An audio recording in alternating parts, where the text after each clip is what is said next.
지난주 우리는 악을 악으로 갚지 않는 복된 성도의 삶이라는 제목으로 함께 말씀을 나누었죠. 그때 제가 복된 5가지 삶의 특징을 이야기를 했습니다. 마음을 같이하고 동정하고 형제를 사랑하고 불쌍히 여기며 겸손한 삶을 살아가는 것. 그리고 더 나아가 악을 악으로 갚지 말고 도리어 복을 빌라고까지 베드로 사도는 자신의 서신서에서 우리들에게 요청을 합니다. 그런데 사실 우리는 이러한 베드로 사도의 권면이 불편하기만 하죠. 왜 그러냐면 사실 우리는 누군가로부터 부당한 일을 당하면 반드시 갚아줘야 마음이 편할 것이라고 우리는 생각하기 때문에 그렇습니다. 그런데 제가 지난주 말씀을 제가 다시 한번 들을 거 아닙니까? 제가 다시 한번 듣고 묵상하고 또 이번 주 말씀을 제가 준비하면서 한 가지 깨닫게 된 것이 있었습니다. 만약 우리가 그렇게 마음의 분노와 원한을 쌓아둔다면 어쩌면 우리는 우리 스스로 지옥을 만들어서 그 속에서 허우적대며 살아가는 것이 아닐까라는 생각이 들었어요. 그래서 어쩌면 베드로가 제시하는 이 5가지 삶의 방식은 사실 우리는 불편해요. 그리고 겉으로 보기에는 그것이 윤리 도덕으로만 우리는 보이기만 합니다. 그런데 그 5가지 삶의 방식이 단순한 도덕적 교훈이 아니라 우리를 그러한 내면의 지옥의 감옥에서 해방시켜주는 하나님 나라의 비밀이고 더 나아가 우리를 하나님의 형상으로 회복해가는 영적인 비밀이 아닐까라는 생각을 제가 해보게 되었어요. 그런데 오늘 본문에서 베드로는 거기서 멈추는 것이 아니라 우리가 그렇게 살아갈 때 필연적으로 마주하게 될 현실에 대해서 우리 현실에 대해 말을 합니다. 그 현실이 무엇이죠? 바로 고난이라는 거예요. 선을 행하면 하나님 뜻대로 살아가는 그리스도인들에게 오는 것이 내가 기대했던 어떤 축복이나 응답이 아니라 오히려 네 인생에 더 큰 고난이 닥쳐올 수 있다고 베드로 사도는 말하고 있는 것입니다. 아이러니하죠. 이 말을 듣고 있는 여러분들은 어떠십니까? 이러한 베드로의 권면을 여러분들은 아멘 하고 온전히 받아들이고 인정할 수 있으십니까? 그런데 놀랍게도 베드로는 그러한 고난을 두려워할 필요가 없다고 선언합니다. 오히려 그 고난이 복이라고까지 선언을 하죠. 사실 우리는 이러한 말씀 앞에서 혼란스럽습니다. 하지만 우리가 오늘 이 말씀을 통해 베드로는 고난 중에 있는 성도들에게 가장 확실하고 흔들리지 않는 소망의 근거를 제시하고 있어요. 그것이 무엇이냐? 그것은 바로 그리스도께서 이미 완전한 승리를 거두었다는 사실입니다. 우리가 왜 예수의 본을 따르죠? 그 승리하신 예수님이 가신 길이 바로 우리가 승리를 경험할 수 있는 유일한 길이기 때문에 그렇습니다. 그분이 고난을 통해 영광에 이르셨듯이 우리의 고난 역시 결코 무의하지 않으며 오히려 그리스도의 승리에 참여하는 영광스러운 길이라는 것입니다. 먼저 오늘 본문에서 베드로 사도는 앞으로 닥쳐올 고난 앞에 서 있는 성도들에게 매우 역설적인 질문을 시작을 합니다. 제가 13절을 먼저 읽어보겠습니다. 또 너희가 열심으로 선을 행하면 누가 너희를 헤아리요? 지금 베드로가 하는 이 말은 상식적으로 생각하면 맞는 말입니다. 그렇죠. 착한 일을 내가 행하는데 누가 나를 악하게 생각하겠냐는 거예요. 그렇죠. 여러분도 그렇지 않습니까? 약자를 도와주고 사회에 도움이 되는 사람, 그리고 선을 베푸는 사람을 누가 그 사람을 적으로 만들고 악하게 될까요? 오히려 그 사람을 칭찬하고 의인이라 우리가 대접하지 않을까요? 그런데 이러한 베드로의 조언은 당시 상황을 생각해보면 참 생각이 없는 조언 같아만 보입니다. 왜냐? 이 당시가 어떻죠? 지금 그리스도 앞에 놓여있는 그 고난이 그들이 선을 행하지 않아서 핍박 가운데 있는 것입니까? 그렇지 않습니다. 당시 그리스도인들은 다른 어떤 민족들보다 선을 행했어요. 그런데 그들이 당한 고난은요, 황제 모함으로 인해 핍박을 받게 된 거예요. 억울한 핍박이죠. 근데 그런 이들에게 베드로가 요청한 게 뭐죠? 선을 행하라는 거예요. 그렇게 이러한 조언은 당시 상황적으로 보면요, 현실적이지 않게만 보입니다. 우리가 성경을 볼 때 문제는 뭐냐면 오늘의 이 시대상 그리고 나의 상황을 대입해서 우리가 본다는 거예요. 물론 그럴 때도 필요하지만 성경을 좀 더 정확하게 이해하기 위해서는 당시 시대상의 상황에서 이 성경을 바라보면 좀 더 명확하게 이것이 어떤 의미인지를 우리가 알게 되는 거예요. 이러한 조언은 당시 상황적으로 여러분들이 느끼기에도 현실적이지 않지 않습니까? 우리도 마찬가지죠. 우리가 어떤 어려움과 고난 가운데 있어요. 그런데 말로 힘내, 용기 내 이러면 그것이 우리에게 도움됩니까? 교과서적인 어떤 답을 제시하면 그것이 여러분들에게 답이 되나요? 그렇지 않죠. 마치 그런 것처럼 보여요. 그렇다면 그것이 아니라면 과연 베드로가 이 말을 하는 근거가 무엇일까요? 세상적인 관점으로 조언하는 것은 물론 아닐 것입니다. 베드로가 지금 이렇게 우리에게 요구하는 이유는 바로 12절의 말씀에 그 이유가 나타나 있습니다. 제가 한번 읽어보겠습니다. 주의 눈은 의인을 향하시고 그의 귀는 의인의 간구에 기울이시니라. 베드로는 이러한 확신 위에서 우리에게 지금 선을 요구하고 있는 것입니다. 즉 하나님이 우리를 지켜보고 있기 때문에요. 비록 고난이 여러분들이 앞에 왔더라도 너희들 삶은 하나님 앞에서 살아가는 거니까 그 삶을 지켜가라는 것입니다. 그렇게 우리는 내게 주어진 삶 안에서 선을 이루며 살아가는 거예요. 그걸 행했던 이들이 누구죠? 초대교회 사람들이었어요. 초대교회 사람들이 그 로마의 그 무서운 핍박 가운데 어떻게 그 로마 제국을 무너뜨릴 수 있었습니까? 바로 이 선을 행하는 삶을 살았기 때문에 그렇습니다. 누구 앞에서요? 단순히 윤리도덕은 아니겠죠. 하나님 앞에서 그들은 자신에게 맡겨진 그 삶을 살아갔던 것입니다. 그리고 우리보다 먼저 그 삶을 앞서가신 분이 누구냐? 바로 예수님이었습니다. 십자가 위에서 당신을 조롱하는 이들에게 예수님은 하나님께 무엇을 부탁했습니까? 제가 누가복음 23장 34절을 한번 읽어보겠습니다. 이에 예수께서 이르시되 아버지 저들을 사하여 주옵소서 자기가 하는 것을 알지 못함이니이다 하더라.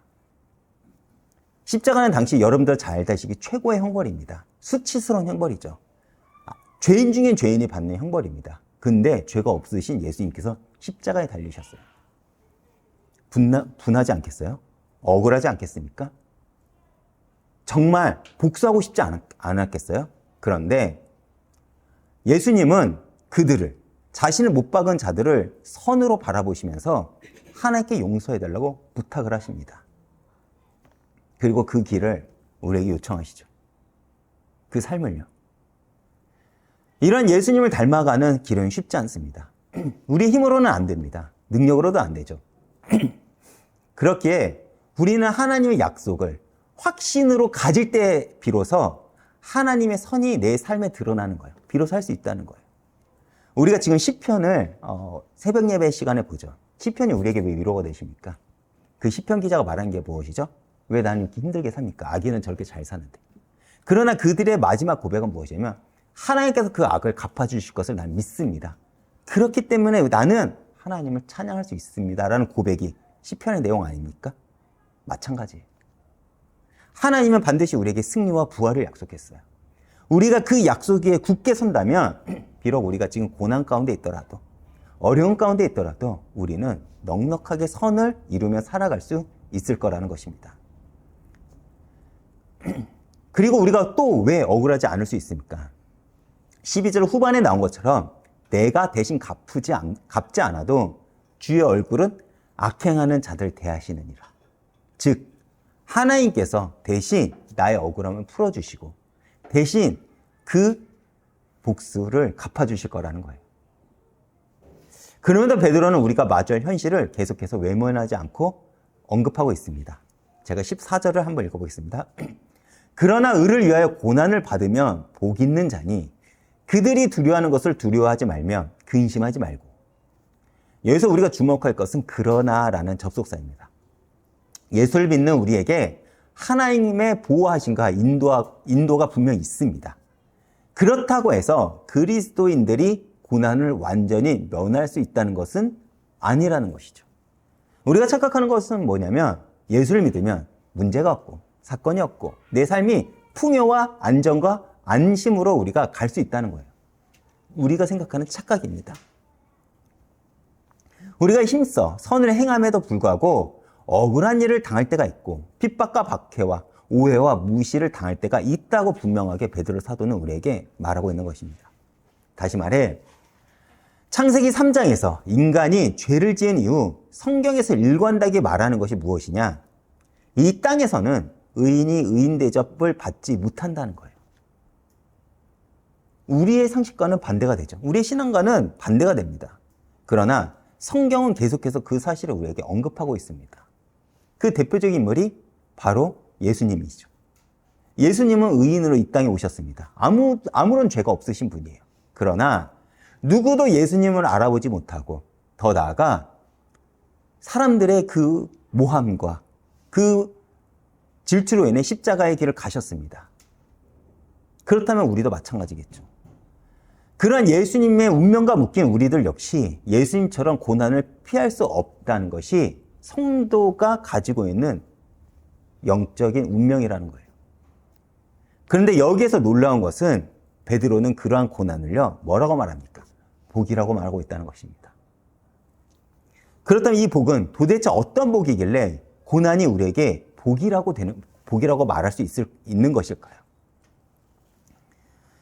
우리가 잘 알고 있듯이 마태복음 5장을 보면요, 예수님은 이 땅에서 성도가 받는 8가지 복에 대해서 말씀을 하십니다. 제가 마태복음 5장 10절만 읽어보겠습니다. 의를 위하여 박해를 받는 자는 뭐라고요? 복이 있나니. 그 복의 내용이 뭐라고요? 천국이 그들의 것임이라. 제가 다시 한번 읽어보겠습니다.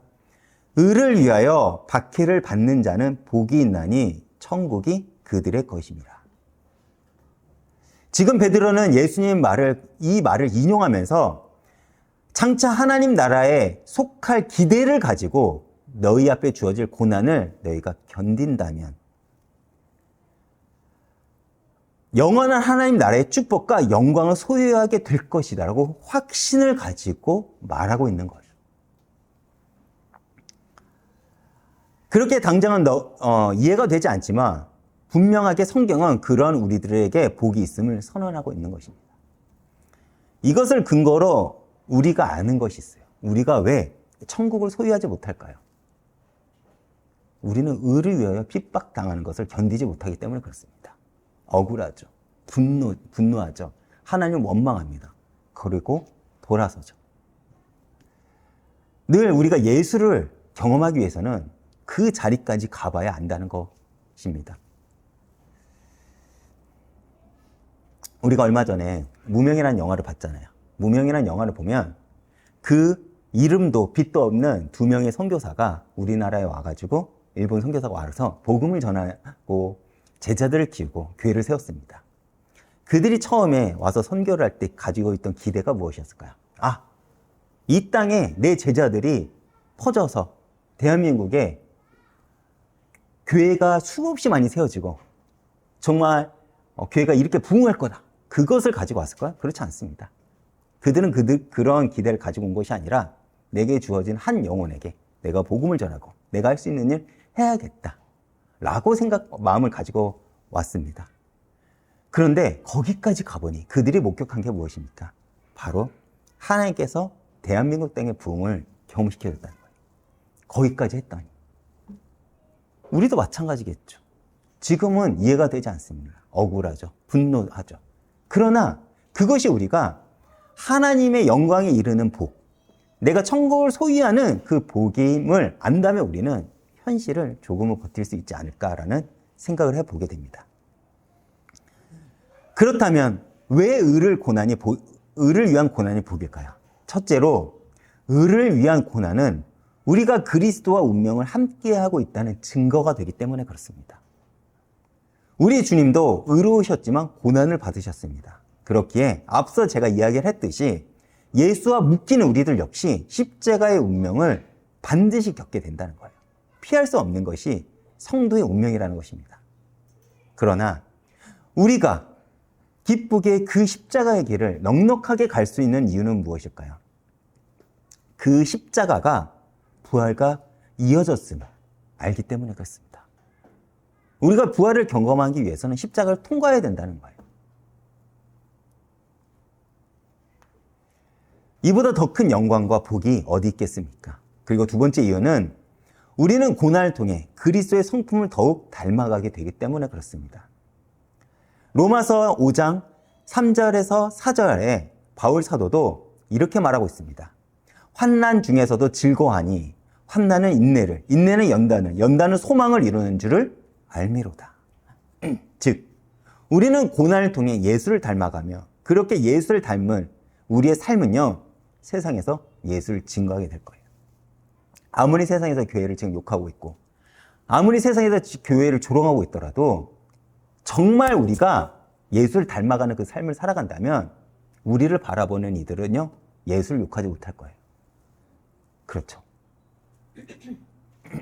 그리고 세 번째로 의를 위한 고난은 하늘의 상급과 직결되어 있습니다. 제가 다시 마태복음 5장으로 돌아가 11절과 12절을 제가 한번 읽어보겠습니다.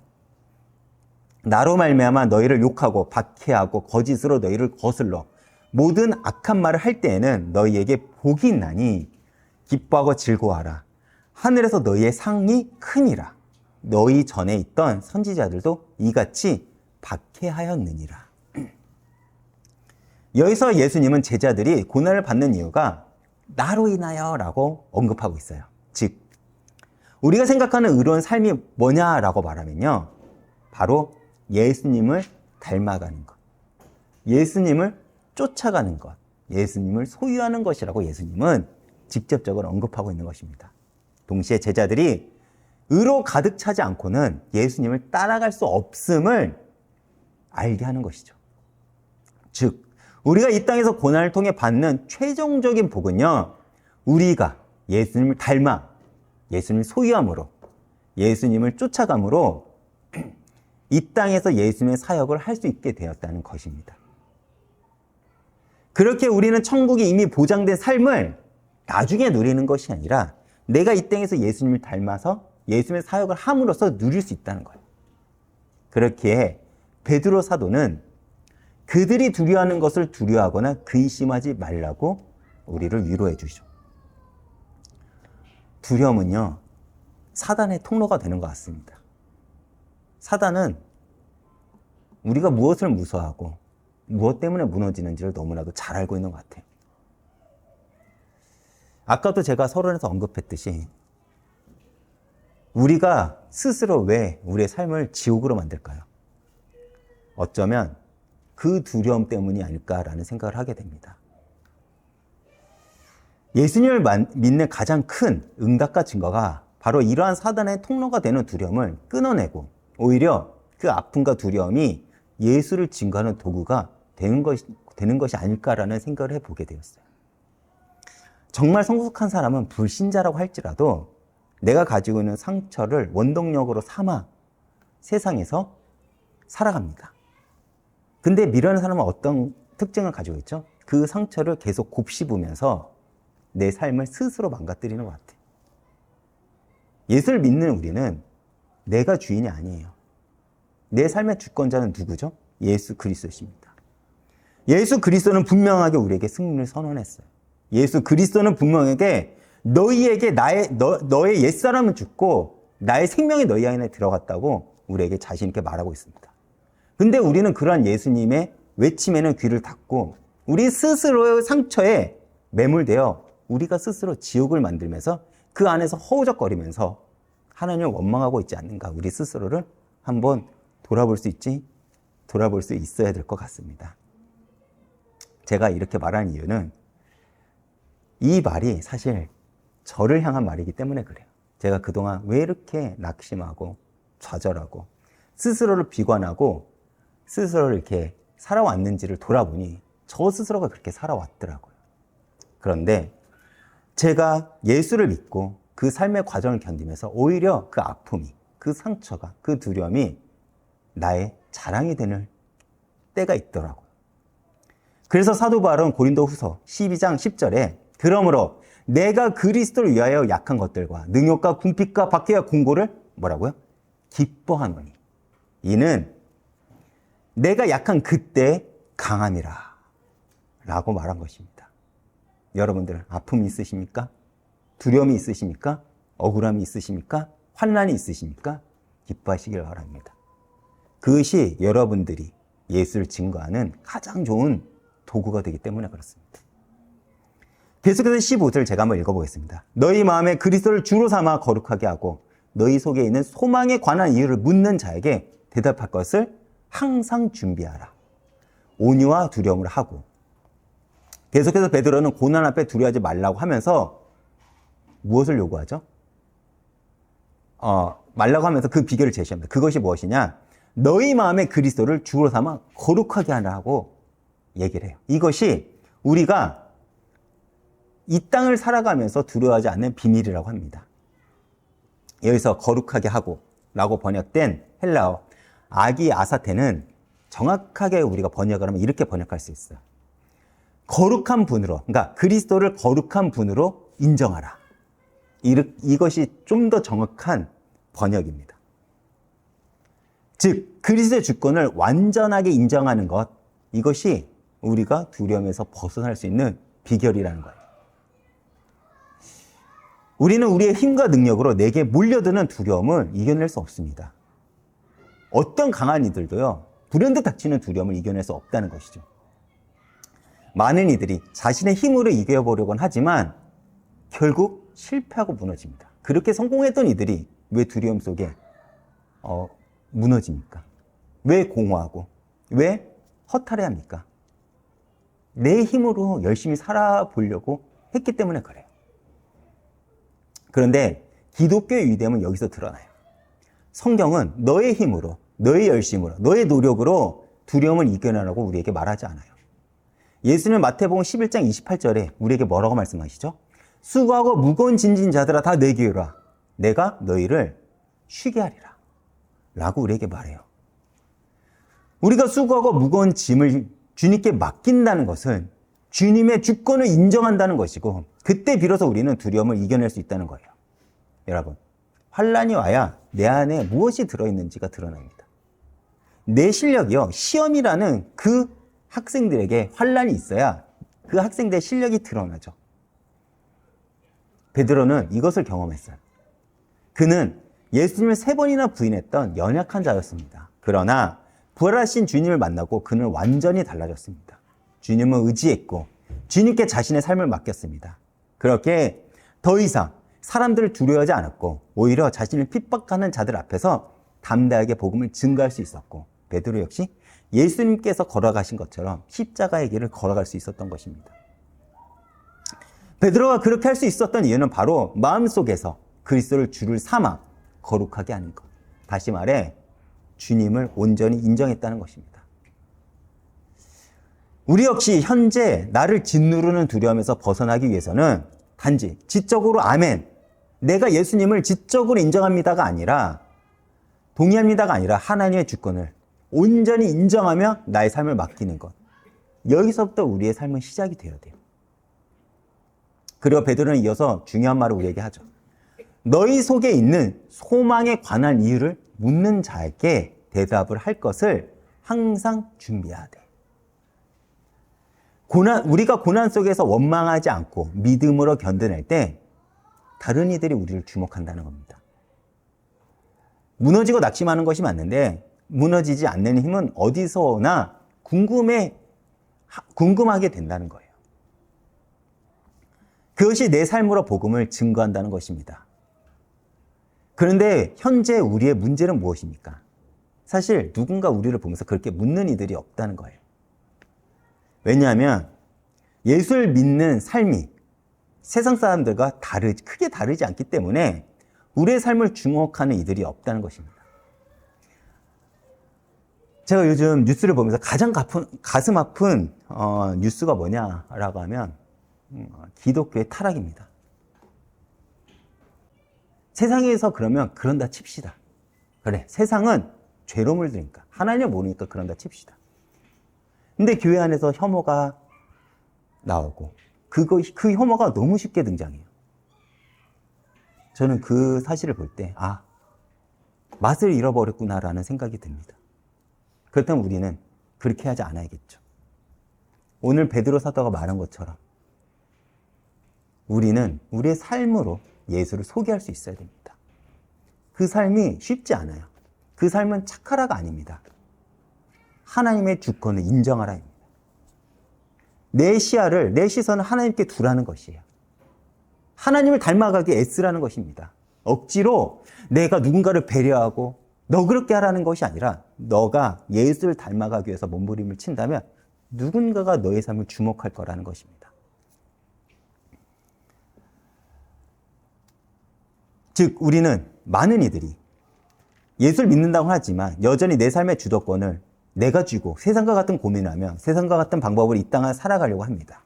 그런데 우리는 이것을 끊어내고 우리는 다시 세상 사람들이 우리에게 살아갈 힘이 어디서 오는지를 물어볼 수 있도록 소금과 빛의 삶을 살아가야겠죠. 그러면서 사람들에게 소망을 전하는 과정에서 나의 주관의 감정을 하지 않고 하나님 앞에서 어떻게 해요? 온유함과 두려운 마음으로 합당한 진리를 말할 수 있어야 돼요. 제가 기독교인들을 보면요, 굉장히 교만합니다. 교만해요. 이유가 내가 복음을 소유했기 때문에. 당당함과 교만하면 다른 거 아시죠? 온유함과 두려움으로 복음을 전하라고 합니다. 내가 복음을 소유하고 구원과 관계가 없다고 해서 세상적으로 막 살아도 된다는 의미가 아니에요. 절제가 있어야 됩니다. 왜요? 이전에 아까 제가 앞서 얘기했지만 하나님이 우리를 지켜보고 있다는 것. 그것을 인식하며 살아가야 된다는 것입니다. 이어서 16절을 제가 읽어보겠습니다. 선한 양심을 가지라. 이는 그리스도 안에 있는 너희의 선행을 욕하는 자들로 그 비방하는 일에 부끄러움을 당하지 않게 하려니라. 우리가 소망을 전하기 위해서는 그것을 뒷받침하는 일관된 삶, 즉 언제나 하나님 앞에서 나를 인식하며 살아가는 삶을 살아가야 된다는 거예요. 그리고 그 삶은 세상과 나를 구별할 것이고 더 나아가 주님께 영광을 돌릴 것입니다. 그러나 오늘날 교회가 세상에서 예수를 증거하지 못하는 이유가 바로 이것이기도 합니다. 선한 양심을 가지고 살아가지 못하는 교회는 그 맛을 잃어 세상에서 버림을 받습니다. 그러나 우리는 주님 앞에 살아가는 삶을 그렇게 회복을 하며 우리의 삶을 통해 다시 한번 내 주변에 있는 이들에게 예수를 소망하며 증거를 해야 된다는 것이죠.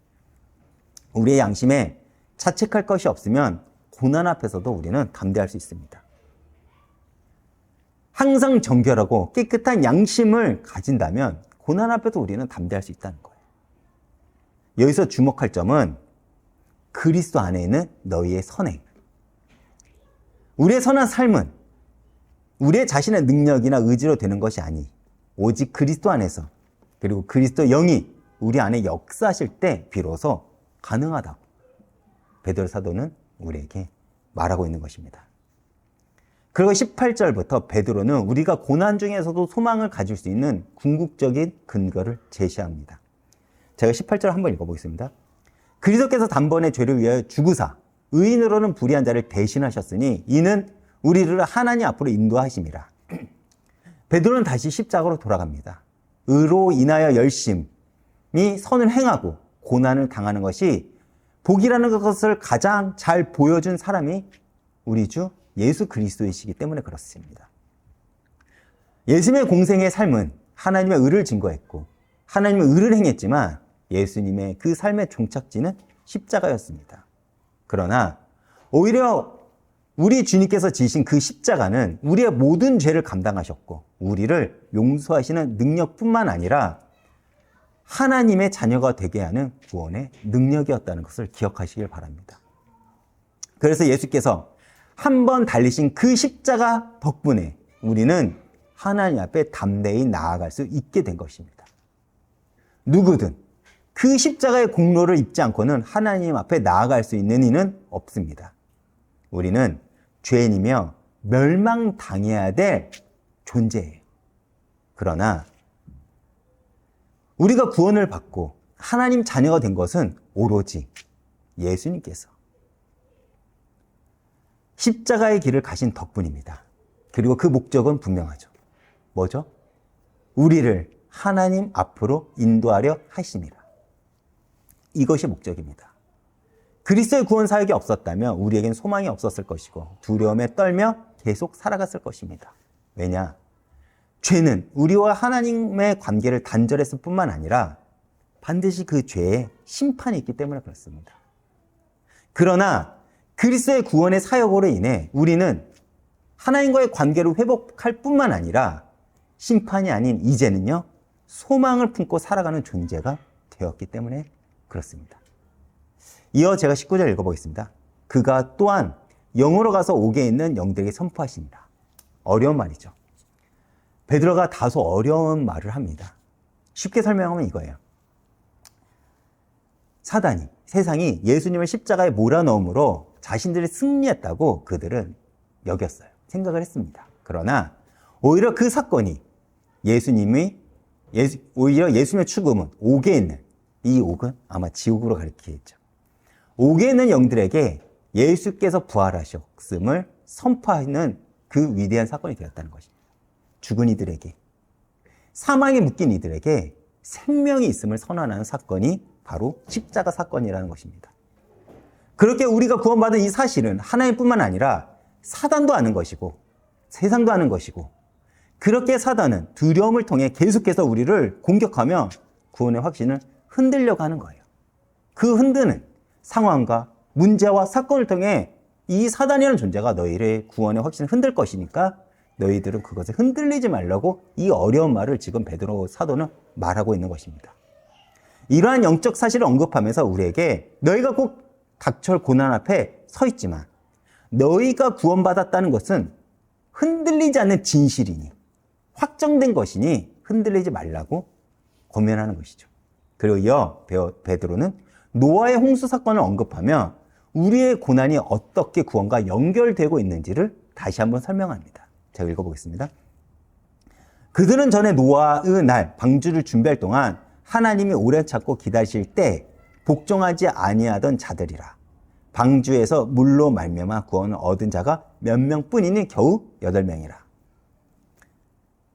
여기서 말한 그들은 앞서 언급한 옥에서 예수님의 부활과 승리의 소식을 들은 죽음에 묶인 이들이겠죠.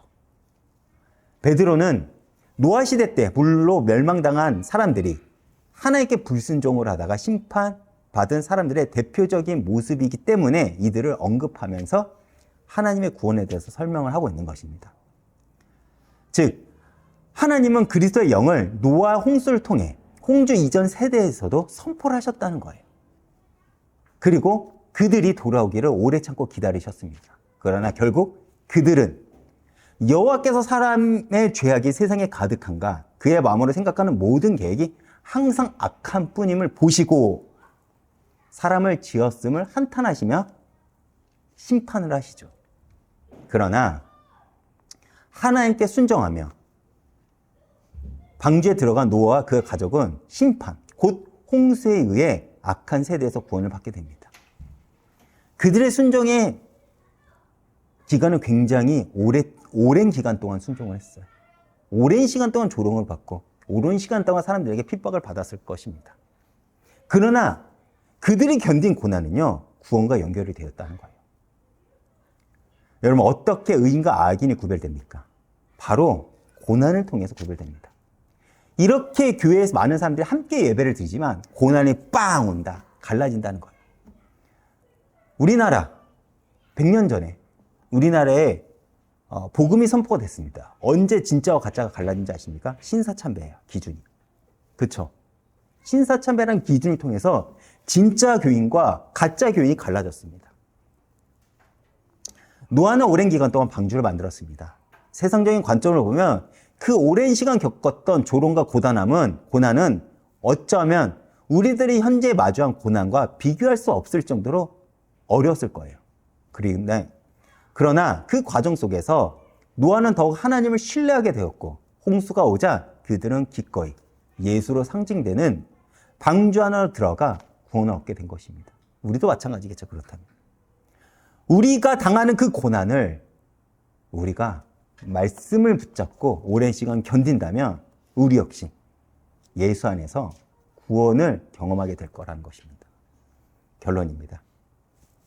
베드로전서 3장 21절과 21절 말씀으로 결론을 맺겠습니다.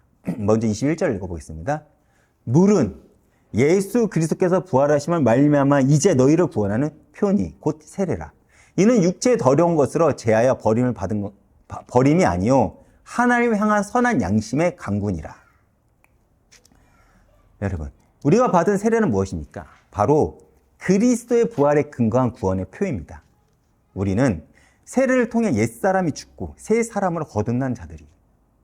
우리나라는 그렇게 하지 않지만 미국에선 세례를 보통 어떻게 받습니까? 침례를 하죠. 물속에 완전히 담궜다가 일어납니다. 어떤 거죠? 너희 옛사람은 죽고 새 사람이 되었다는 거죠. 그리고 그 세례는 하나님을 향한 선한 양심의 강구라는 거예요.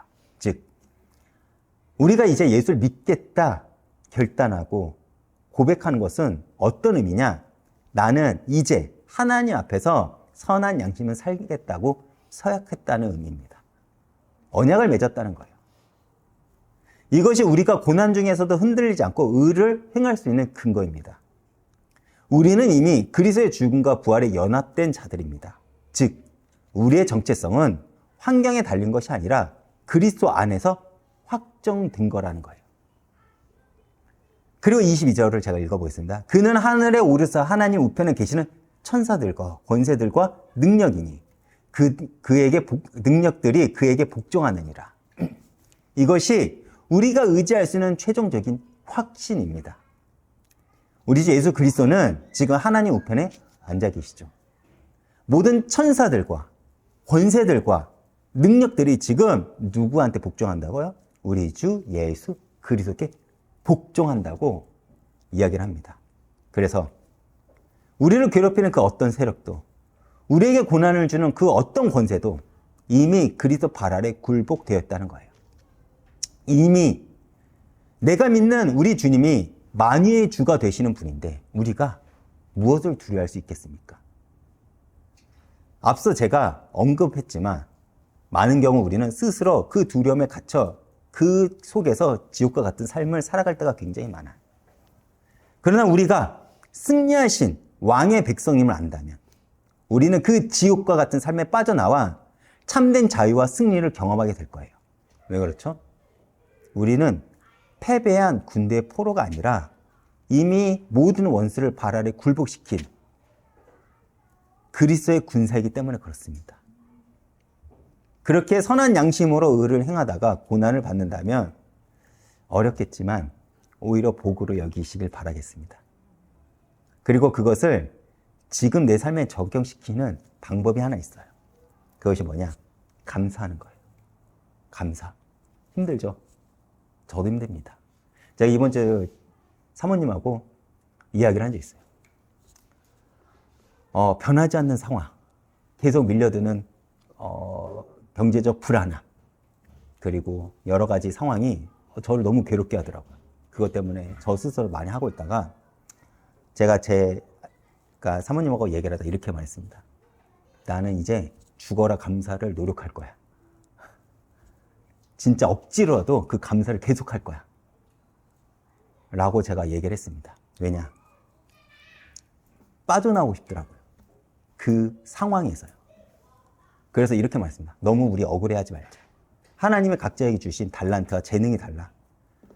사모님한테 좀 죄송하지만 화실에서도 100%, 가정에서도 100%, 교회에서도 100% 살아봐. 30%, 30%, 30% 나누지 말고 나도 내가 주어진 만큼 그렇게 100%를 살아볼게. 그리고 우리가 하나님이 어떻게 행하시는지 우리가 한번 기대해보자 라고 제가 말을 했습니다. 왜요? 잘라내고 싶잖아요.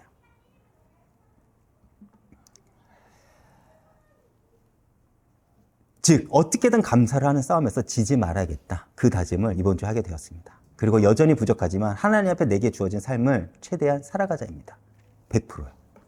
가정에서도 교회 안에서도 제가 학생이면 학생의 신분으로서요. 누군가를 대할 때. 그렇다면 하나님은 반드시 내 삶의 복으로 채우지 않을까요? 그리고 나는 그 삶이 세상에 예수를 증거하는 도구가 되지 않을까요? 오늘 이 말씀을 기억하시면서 한 주간도 하늘에 계신 우리의 만유의 주 되신 예수 그리스도를 바라보시면서 하나님을 향한 그 선한 양심으로 고난 속에서도 빛나는 소망의 능력으로 살아가시길 주의 이름으로 축복드립니다. 제가 이번 주 찬양은 고난 속에서도 우린 다른 길을 걷네라는 찬양을 준비했어요. 고난의 현실 앞에서도 우리의 기쁨과 소망은 변하지 않습니다. 왜냐하면 그 기쁨과 소망이 환경에 달린 것이 아니라 하늘에 오르사 하나님 우편에 계신 우리 주 예수 그리스도에게 달려있기 때문에 그렇습니다. 그렇게 우리는 고난 속에서도 다른 길을 걸을 수 있는 거예요. 세상에 줄 수 없는 기쁨, 세상에 빼앗을 수 없는 그 소망을 가진 우리가 얼마나 복된 사람인지를 아시면서 이 찬양을 통해 하나님의 그 은혜를 깊이 경험하시길 바라겠습니다.